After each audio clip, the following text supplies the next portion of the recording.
qeveria e Partisë Socialiste nuk është në nivelin e dur, Shtetet e Bashkuara të Amerikës vendosin një sankcion të tillë edhe për Shqipërinë, duke i thënë qeverisë shqiptare nga keq qeverisja jote tani, nxirre situatën vetë, sepse në rast se ky bllokim do vazhdojë dhe njerëzit nuk do të kenë mundësi të pajisen me viza,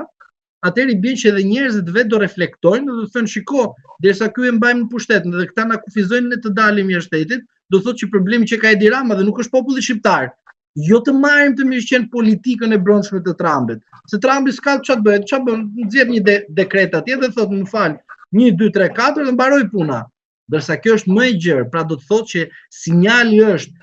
vendet që un kam vendosur në këtë listë automatikisht shkojnë edhe aplikohet non grata. Pra, jo për popullin shqiptar non grata, por ata të cilët qeverisin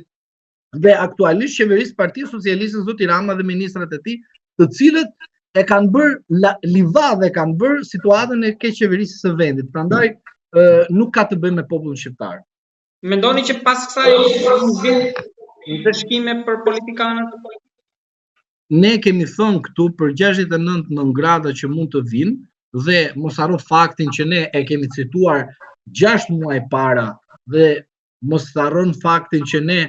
por sëri dolëm me një publikim që vetë presidenti Trump tha që ligji i mëparshëm Biden nuk duhet shfuqizohet dhe duhet të vazhdohet për Ballkanin Perëndimor, mos gaboj në muajin shtator, dola tek ju dhe ja publikova, ne kishim thënë diku pas zgjedhjeve të 11 majit. Pra,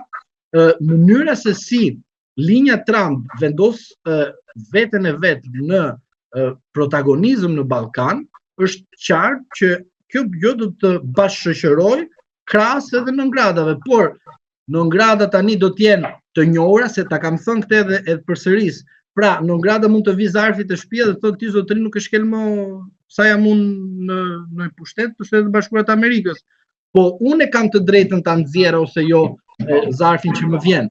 Kurse për zotin Rama mendoj se ai duhet ta nxjerrë në moment në rast se do t'i vi sinjali që ai nuk mund të shkelë Shtetet e Bashkuara të Amerikës për arsye se ai për rastin me Gonigal besoj se do të jetë më e rëndësishme, ato të tjera tani për sa i përket ministra apo funksionar të tjerë, të jem realist me ju, ajo që do më çudis mua më shumë është heqja e non gradës së Berishës dhe vendosja non grada Ramës. Ky është që dëmton totalisht që keq qeverisjen Rama dhe jo qeverisjen Rama. Avokat, ke një koment për praninë e të ngarkuarësve punë të ambasadës së Shtetet e Bashkuara të Amerikës në Tiranë, ku ishte e pranishme dhe zonja Balluku në ceremoninë për parkun që do ndërtohet Tropoj? Ai parku në Tropoj besoj mos të jetë livadë si në Qafzot që ne fizikisht duhet ta kishim, por ai është thjesht një livadë dhe është një projektim 3D dhe nuk është ashtu siç duhet sipas vetë ligjit dhe vendimeve të Këshillit të Ministrave. Por ajo që unë dua të citoj tek ju është që pasi u bë aktiviteti, zonja në fjalë shkoi tek gjykata kushtetuese duke u takuar me kryetaren e re dhe përveç kësaj ajo ka bërë dhe një takim informal edhe me zyrtar të tjerë të drejtësisë amerikane, europiane, afrikane, si të doni ju quheni takimin e saj. Por sigurisht që është një mesazh që shiko, gjykata kushtetuese do të marrë një vendimarrje me datën 22 janar kundrejt zonjës Balluku ose më mirë për kërkesën e zotit Rama për sa i përket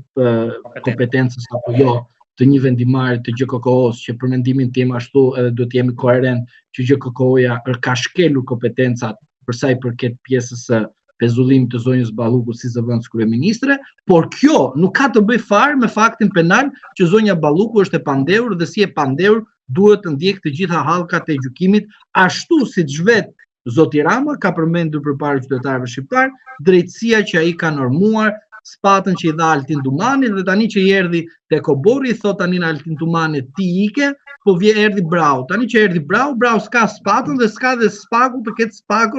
spatën që i ka dhënë zoti Rama Altin Dumanit duke arrestuar dhe proceduar zotin Berisha, zotin Meta dhe shumë funksionar të tjerë të opozitës dhe jo vetëm, por edhe vetë të Partisë Socialiste, tu shikoj Ilir Beqa edhe Erion Veliaj.